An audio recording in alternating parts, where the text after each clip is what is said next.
Okay, last but not least, advice you would give to a woman in her 30s on how to navigate dating after a severely toxic relationship. Babe, what do you think? I'm an expert in this area. Okay. Subtle shade. I can say I'm an expert. This is the internet. Everybody's an expert at whatever they want to be.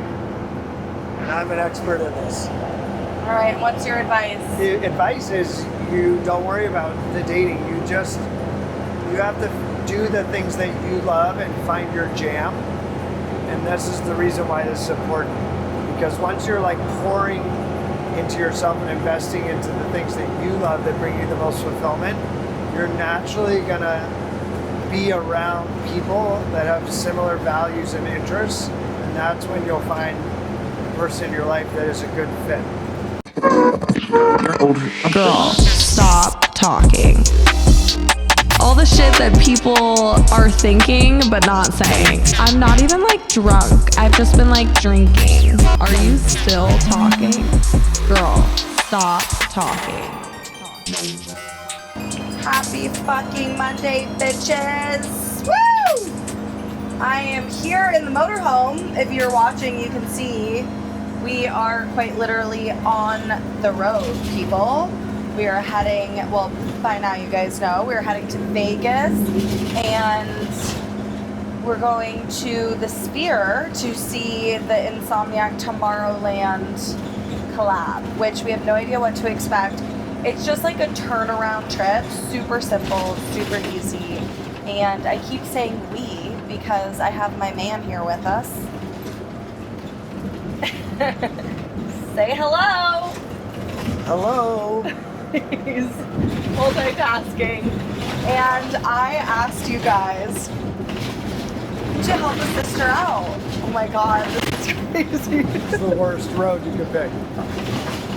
I don't know if you can hear the chaos in the background, but we're in the motorhome on the road, and this road is super bumpy and crazy, so sorry if it sounds chaotic. But today, I had asked you guys to write in some questions, anything you wanted to know, relationship questions, advice, personal questions about me and my man. Are you ready, babe? Bring it on. Okay. Bring it on. So normally, you don't have to look at the camera, okay? I'm not. I'm trying to look at the road. I'm trying not to die. Okay. Quarter mile. Keep right. Follow signs So, for US 92 I got a lot of North, responsibility here. Oh my god. Normally when I have guests on the show, I ask them how we met. So why don't you give a little story time of how did we meet from your perspective? From my perspective? Yeah. I mean, I was just minding my own business and I got tackled. That's what happened.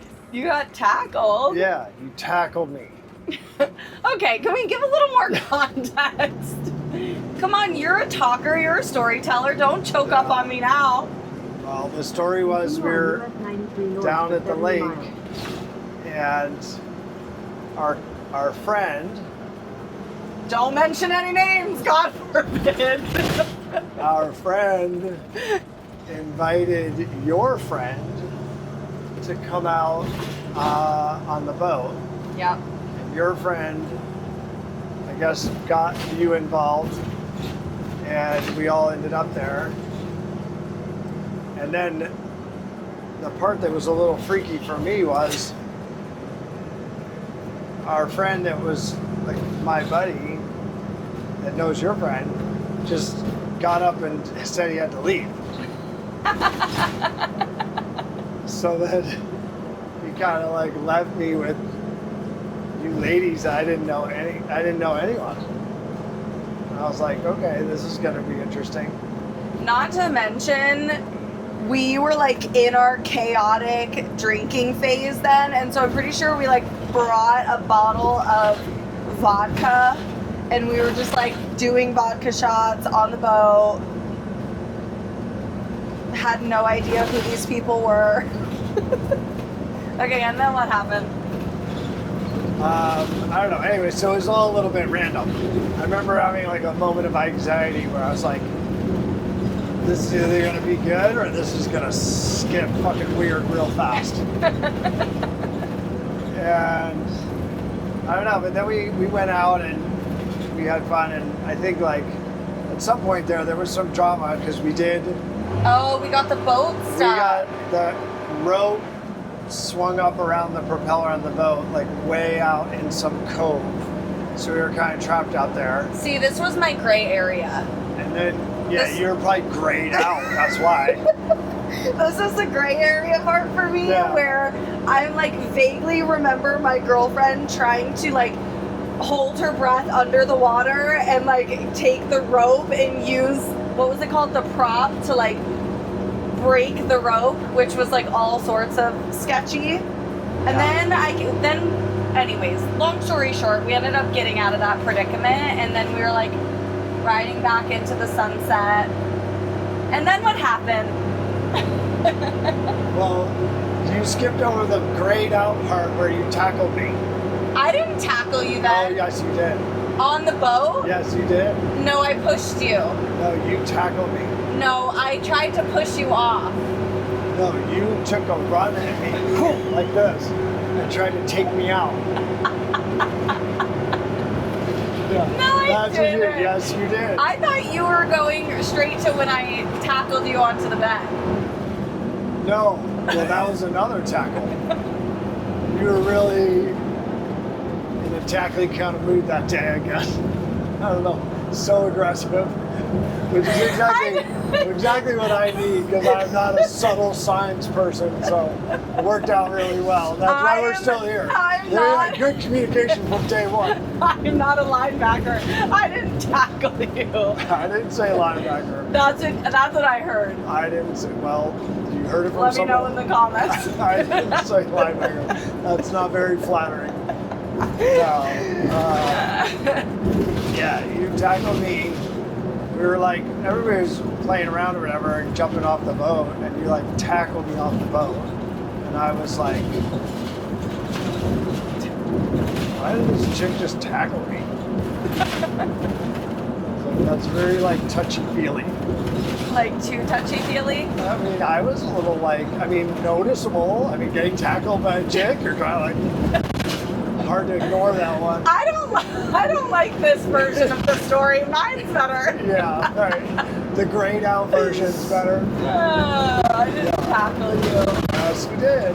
So, but you're right. The last part, we ended up getting the rope off the prop, sucked, and your drunk friend didn't help one bit except for to give me more anxiety about the whole situation. Because she was like, I was pretty sure she was going to drown. Yeah, that was sketchy. Trying to help. I was like, some seriously misplaced enthusiasm there. And then we got, after fixing all of those things, got out of there, and then we were on our way back, and it was like sunset. And you went to hold my hand. Oh, That's right. You like inched your fingers. He was like this. Those were your fingers, and you went to hold my hand. No, you held my hand, No, and then I sat on your lap. You held my hand because you knew you couldn't tackle me because I was driving. No, you're wrong. You held my hand while you were driving, and then I stood up, and I sat on your lap. That's right. And then we were driving back into the sunset, Yep. and I was like, oh my god, this is so hot. This is just like his boat, and we're like riding off into the sunset together. Like, my hopeless romantic mind was like, this is the start of a story. Yeah, well, it was. It was. You were right about that. And then we got back into his RV. I'm pretty sure I've told this story before. And I had like one of those moments where I was like drunk, and I'm like, okay, do I make like a big move? Like, should I make a move? Like, me to me? I'm like, should I do it? Then I'm like, fuck it, just do it. And he was literally right back here in that doorway, like putting something away. And I was sitting, there used to be a table here. I was sitting on the table and doing the me to me. Like it's like that Kermit meme with Miss Piggy and they're like in the dark with their hoods over each other. It's like me to me. I was like, should I do it? Fuck it, I'm gonna do it. And then I like walk back there, close the door. He turns around like, whoa, what's going on? Shove him on the bed. Or in his words, tackle him. Yeah. And then literally just like hopped on top of him and started rubbing his dick.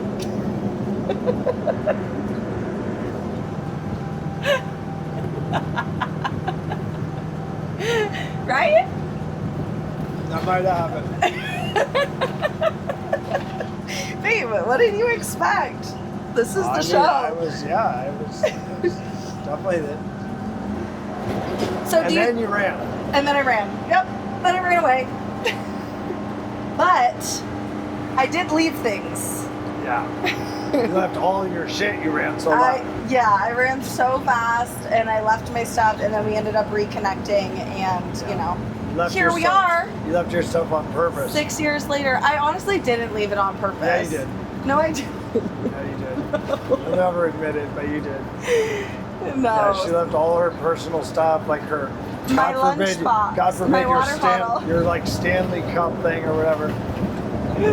No girl leaves her Stanley Cup unless she's coming back. Yeah, well, I mean, you got a point. This was before Stanleys were a thing. I do want to say that. But no, it was one of my merch water bottles that was like brand new or something like that.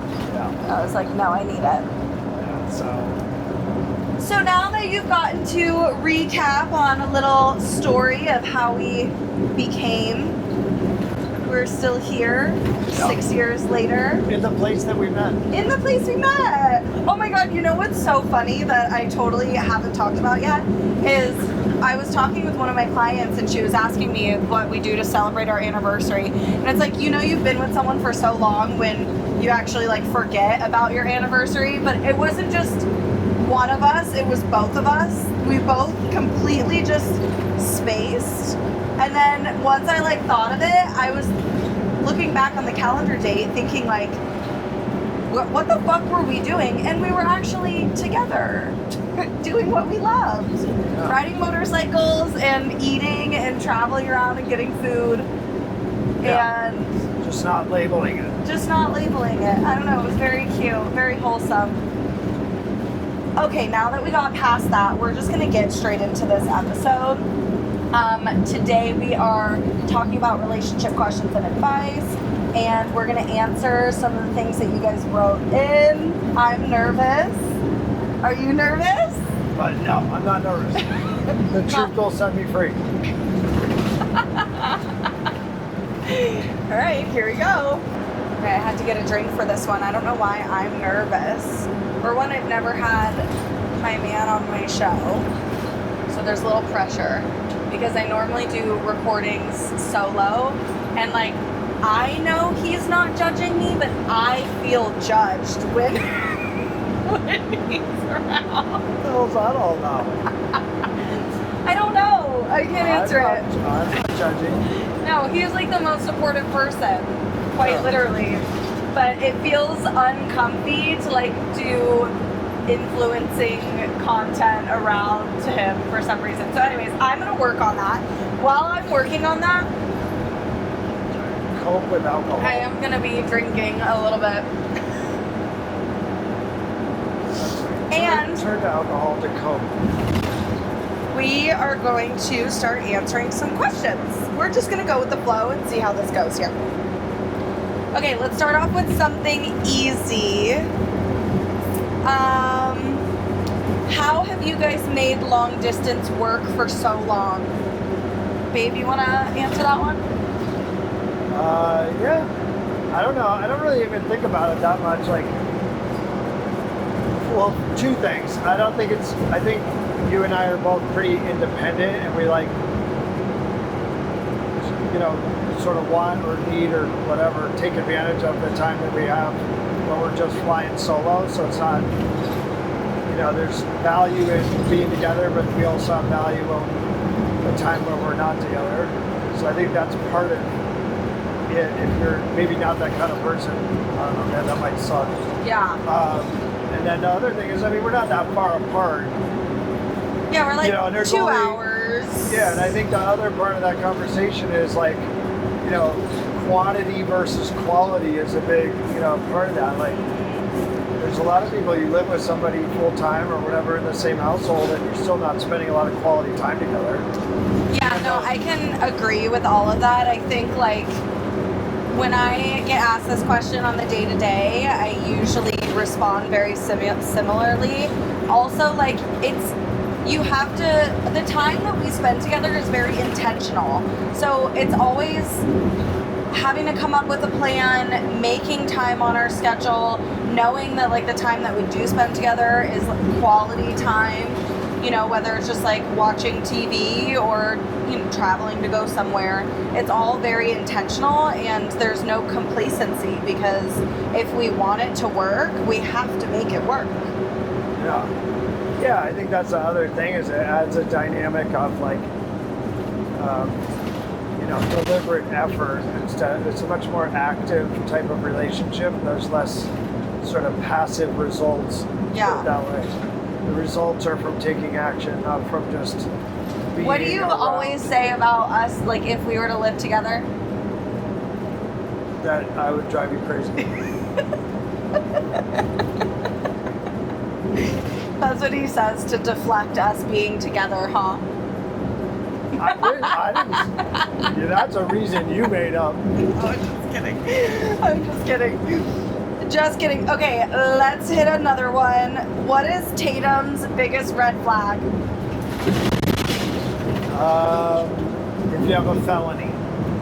Wait, what? I said if you have a felony. That's your biggest red flag. Okay, I mean, do you have a felony, sir? I do not. I'm all misdemeanors over here. Okay. A long line of misdemeanors. Okay, so I'd say I'm doing pretty good. That's the only red flag we can come up with. I thought you were gonna roast me a little, honestly. You mean what do you project as a red flag? Yeah, That's more of a roast than what is a red flag for you. No, yeah, like, what is my biggest red flag? Oh, okay. That's how I read it, anyways. I mean, I guess, like, for me it's fine, but I think some people might think you're kind of bossy. Just a little, you know, like a smidge. I'm dead. That's funny. So that might be coming off as, like, you know, not for some folks. Oh my god, that's funny. Bossy. Yeah. I know what I want. I'm sure your folks can. I'm sure my friends I'm are sure like, your friends a that are- little. I think your friends that are listening and your listeners that are listening probably picked up on a little of that. I would say, you know, independent. There you go. Like I say, you can frame it any way you want. But I think that might be one. Also, I like that one because that's like sort of gender neutral, right? Like, it's not always about like red flagging, let's say, an intimate type of relationship or like an attractive, but like even a person that might want to be friends with you, that one of your girlfriends might think that also. Yeah. Yeah, and she'd be like, fuck this. This bitch is too bossy. I don't know. Bossy, that's funny. Not me feeling like defensive. Okay, next question. Yeah. Shut up next.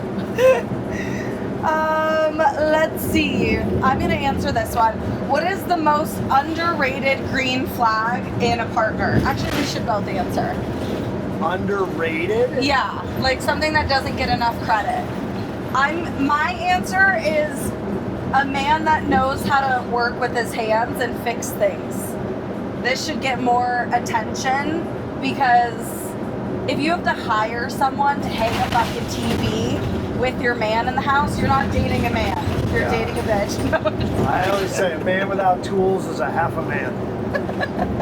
That's a half man, not a full man. Babe, what do you think an underrated green flag is? Like in women or just in or general? like, or you can relate it to like us, or I mean, I feel like I related mine to you. Underrated? 100% clean bathroom. What? Clean bathroom. Oh, a clean bathroom. Yeah, I don't think people register that a lot, but that actually speaks to like a million other things about a person if their bathroom is always clean. That's true. Don't be a dirty white girl. Yeah, no, that's what we say. We key in on that one all the time. Like, if you have a dirty bathroom, I'm out. There's no version of a future with somebody who has a dirty bathroom. Okay, this next one is 2 truths and a lie. So we have come up with our own, and we're gonna guess for each other what's the lie. Babe, do you want to go first? Okay, yeah. I forgot the middle one, but start with the other two. So, first one is, I grew up on a farm. Okay. The second one is, I slept with 4 women in one day. Okay. And the third one is, when I was 7 years old, my favorite thing to do was break dance. Okay. I think the lie is sleeping with 4 people in one day. 4 women. Was I right? I feel a little insulted that you thought that was the lie. 4 is a lot. Tell me, what's the lie? There's 24 hours in a day. And you're right, it was 3. Woo! It was 3! Okay. That was a good one. I've never slept with more than 1 person in a day. In a 24-hour cycle? Yeah. One. Okay, here's mine. I won a wet t-shirt contest at Galama Status even though I was underage. I had a baby before I had an orgasm. And I didn't have my first makeout until freshman year.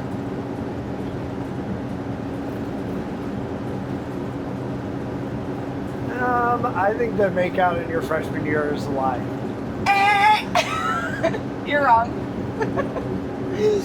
The lie is the underage wet t-shirt contest. Although they were happening. I didn't catch the underage part. That seems like that was obvious. No, well, I don't know. They were happening. Do you know it? Sounds illegal. It was illegal. You were supposed to prove that you were 18, but I knew girlfriends that would go up there and they were definitely not 18. That was fun. That was a fun game. Is it healthy to share everything, or do relationships need privacy and mystery? I'm on the latter on that one. I don't want to share everything. Yeah, that's like, there's categories though. Like, Yeah. you want to share, like, I don't want to share my cookies. Oh my. You know, like, I want my own fucking cookie. So I don't care who's in the relationship with me. I want my own cookie. I will buy another cookie, but I don't want to share my cookie. Yeah, I think, like, you know, if you're having like explosive diarrhea, you don't really need to share that with your partner. I do, but That's actually not true. She's just trying to dramatize things, because if she tries to share anything like that, I hang up the phone. I tried to send him pictures of my parasite cleanse, and he was like, No. there are some things you don't need I to told know. her, I said, save that for Instagram. You're not getting any clicks over here. Okay, what is your opinion on joint bank accounts, separate finances, or both? I think separate's good. I think so too. I don't know. I also like, I don't know, I think when I was younger, I didn't feel that way, but I think now, like, I don't know, it's harder to calculate. I think it's just mainly like a practical thing. Like, if somebody else is spending money out of an account that you're spending money out of, there's no way to really know What's what going the on? F is going on, because you Yeah. have 2, you know, sort of variables there that are hard for everybody to track. I think it's just a recipe for trouble. I think it would make sense to like have a joint account for like if you guys were like 50-50ing, you know, like Yeah, if you life want to and buy stuff together. together or do some like if there's like an actual transactional need for that, then yeah. But Also, on I a think day to day, like, I don't know, it just seems like, Also, I think it depends on like the dynamic of the relationship too. Like, Yeah. If you're with someone and they don't want to have to think about paying the bills, sending you money, like they just want things to be easy. They're like, you know, I'm going to put the money in this joint account. You take care of the bills, like make sure everything's scheduled, whatever. I feel like there's nothing wrong with that. And I feel like there's nothing wrong with having your own separate account with your own funds. Yeah, I think that one's kind of like, I mean, for us or I think it works to keep that stuff separate, but I think I think everybody Which doesn't matter a whole lot anyways, because what's mine is mine, what's his is ours. Yeah, right. I mean, I want a joint bank account when you start taking care of me. Yeah. I want an allowance. That's You what want I an allowance? Yeah. Okay. I want an allowance for my nails and my shopping. For your shopping? Yeah. For your motorcycles? I didn't say I came cheap. Good to know. I'll get on that. Yeah. Okay, what do you love most about Tatum? Just zoom in. I think the thing I love most about you is who I am when you're around. So basically, I love myself more because of you. Oh, okay. Yeah, I think that's the best. The thing I love about you the most is that you create a place where I can be the best version of me. Which I think maybe that's cute. Maybe that's one thing that people should look for, you know, because there's other relationships that, you know, like I've been in certainly where I was not a good version of myself. Yeah. So that's, you know. Well, and they say the person you choose to be with is a direct representation of how you feel about yourself. Yeah, that's a little rough to swallow, but yeah. Hey, this is a therapy session. Yeah, I think That's what they say. I'm gonna go with that if you like stick in there, and I don't know, but like sometimes things reveal that you didn't know, and that, or you know what I mean, or whatever, and then people reveal other parts of themselves, and then you're kind of there with that. Right, but it's like, what do you choose to do about it? Yeah, Do you, right. and that's like where that comes in. Yeah. Do you choose to stay with someone that's Right. like, you know? But I think there's definitely some, attraction theory or whatever you call it. You know, like there's. Yes, but also. Definitely bring in what you're putting out. Well, exactly, which aligns to what I said, because the way you feel about yourself is like inclusive of your whole relationship. If you don't feel worthy to be treated a certain way, you are going to pick a partner that feels the same way about you, or that that validates that thought. Yeah, that's true. We definitely have a good amount of power to recreate or create stories in our lives that we are running as our personal narrative. So you got to be careful with how you're telling it, because you're probably making it that way. Okay, now it's my turn. What are some things you love about Zach?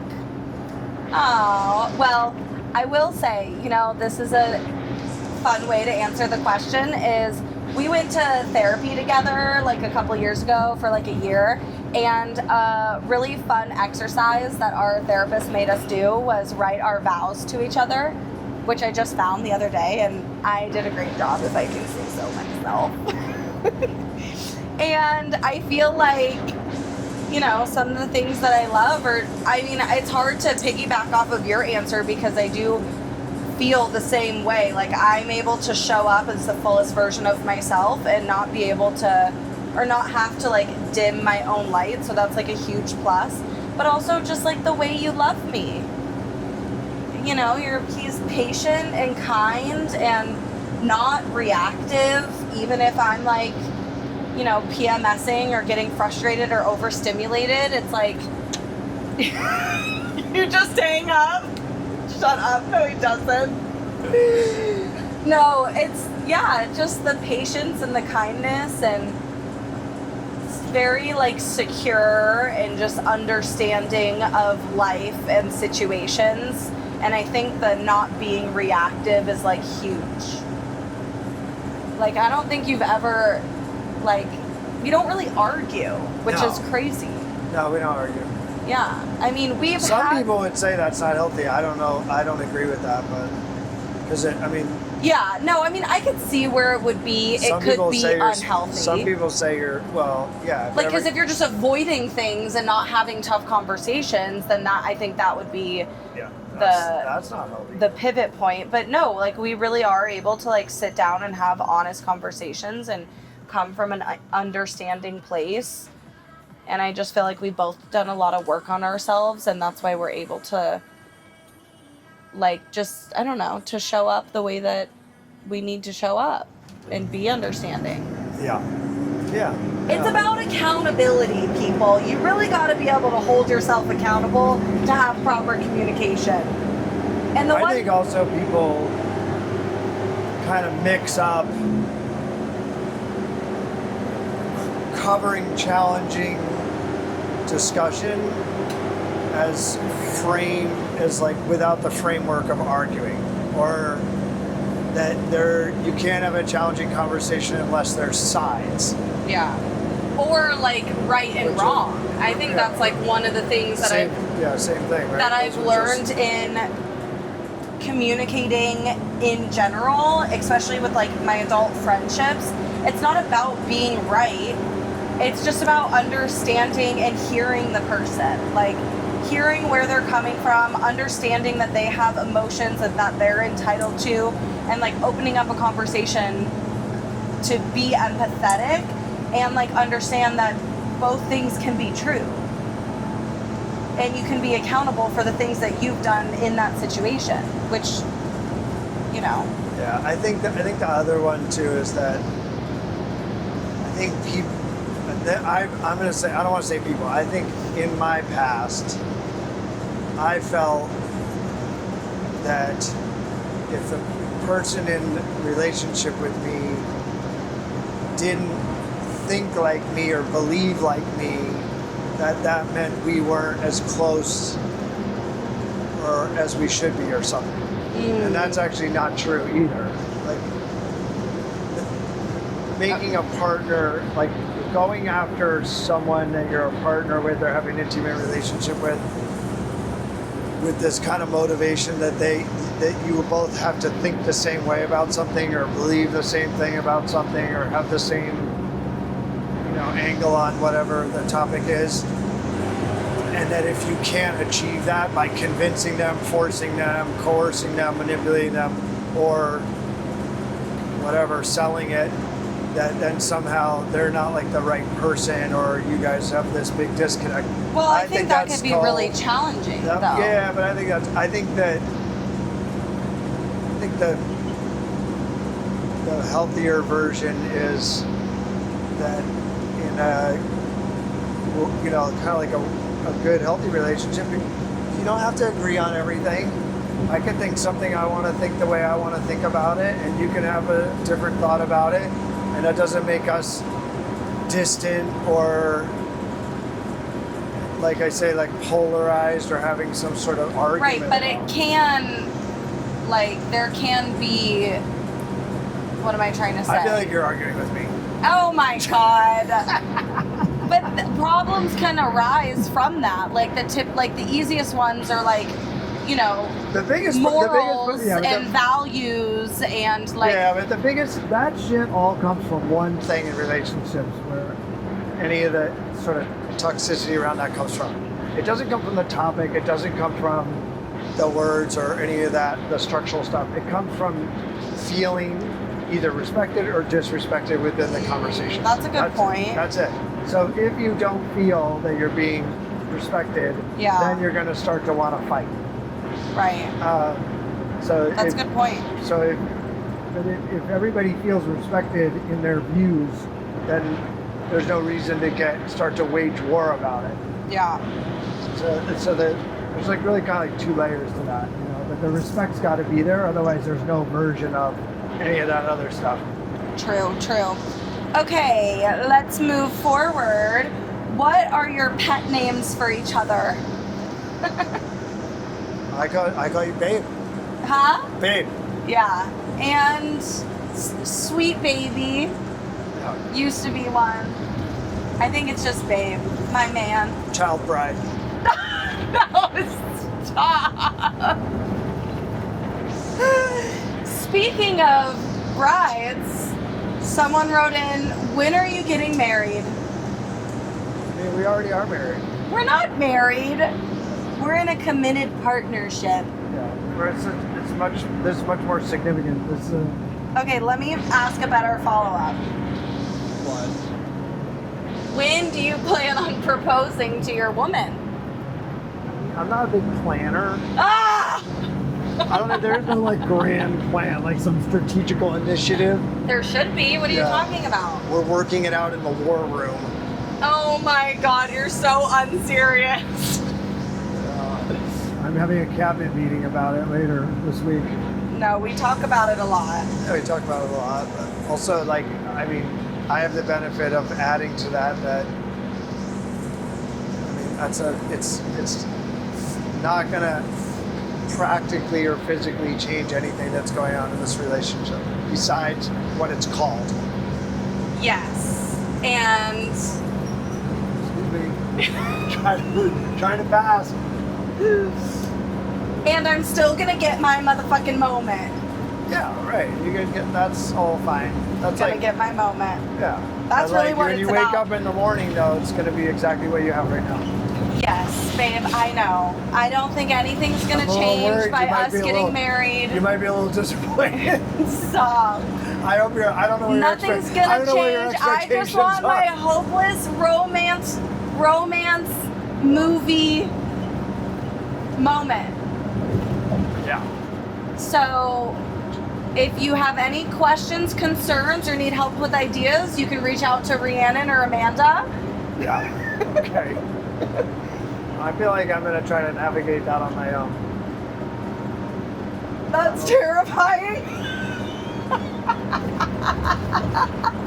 Whatever. I will add to that. You know, literally so- just hey, started this hey, conversation here, with, you wanna- I don't like to plan. You want to clap back? Look, I have prior experience in this. Yeah, and then okay.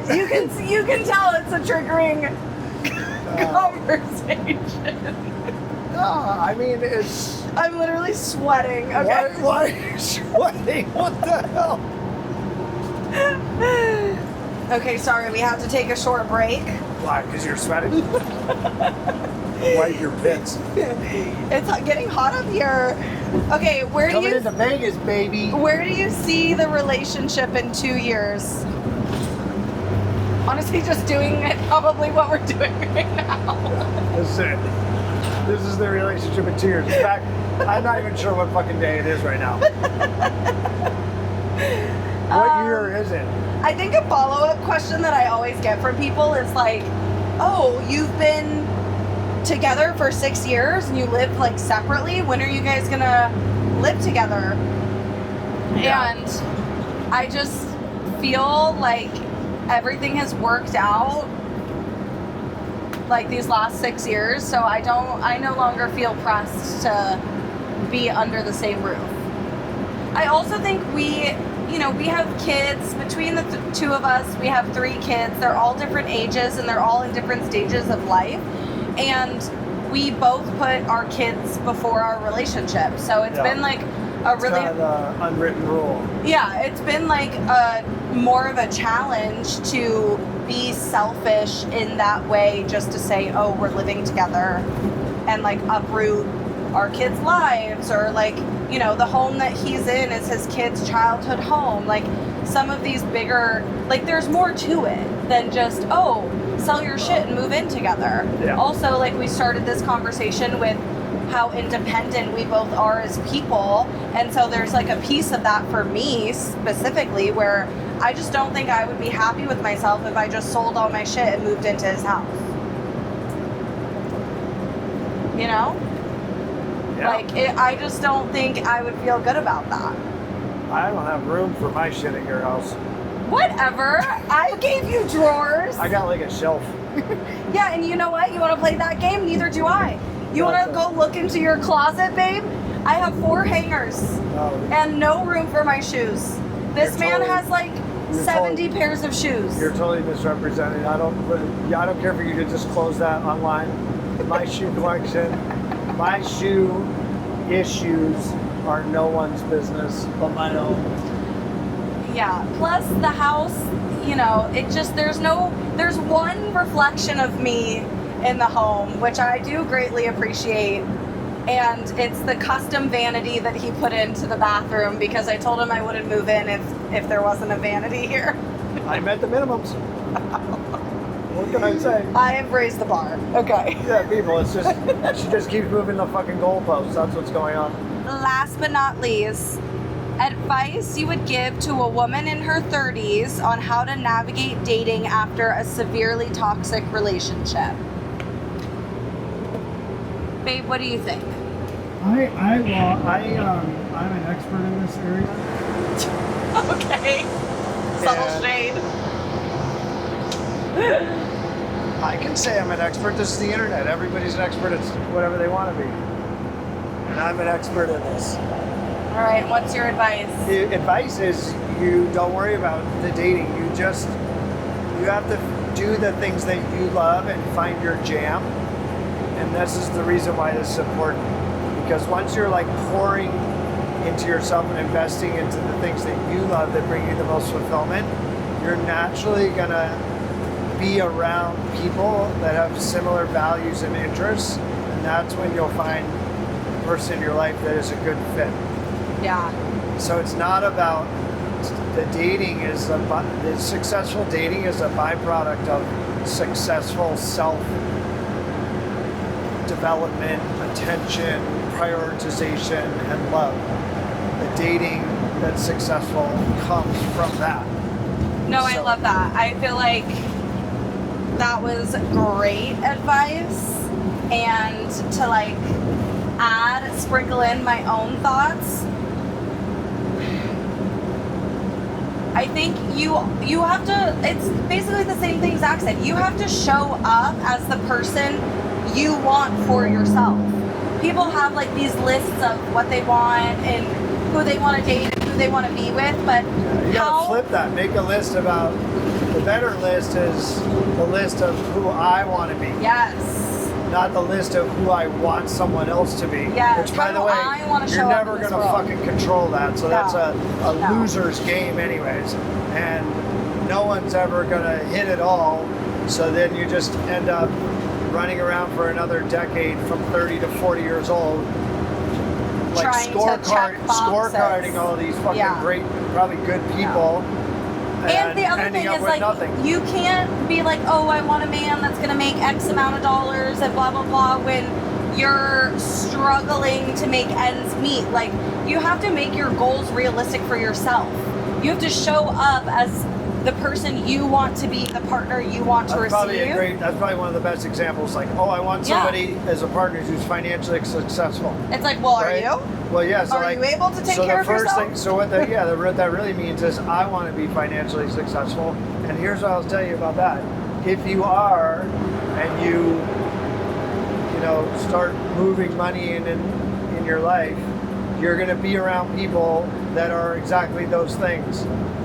So again, it just reaffirms what we were just saying. It's like, just do the thing that you want. Stop looking at, how, like, what you want in someone else, and start looking at yourself and how you can provide the things that you want for yourself.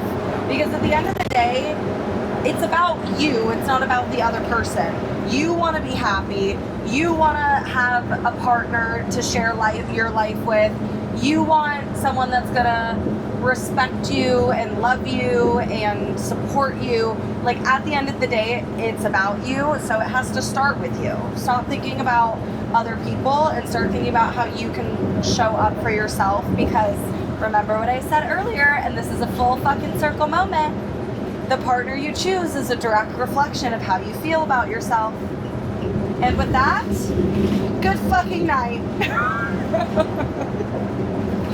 No, that's literally it. Thanks for joining this on the road episode. And Zach, is there anything else you want to leave the people with? Yeah, see you on the next episode. Yeah, he won't be back. No. I hope you guys enjoyed getting a little sneak peek into the realness of our relationship, and thanks to everyone who contributed Subscribe so I can questions. stop working. Yeah. I need to be taken care of. This is not the place to interrupt a woman. Thank you. See what I said? Please. Bossy. Please subscribe. If you're watching on YouTube or Spotify, drop a comment. Let us know what you thought. If you have any follow-up questions. If you have any ideas for episodes, I'm open to, incorporating your guys' thoughts into the content moving forward and in general. So I can't make it happen without you. So please subscribe, follow on Instagram at The Girl Stop Talking Pod, at Tatum Zoe with 3 E's, and on YouTube it's at Girl Stop Talking Podcasts. Okay, bye. Are you still talking? Girl, stop talking.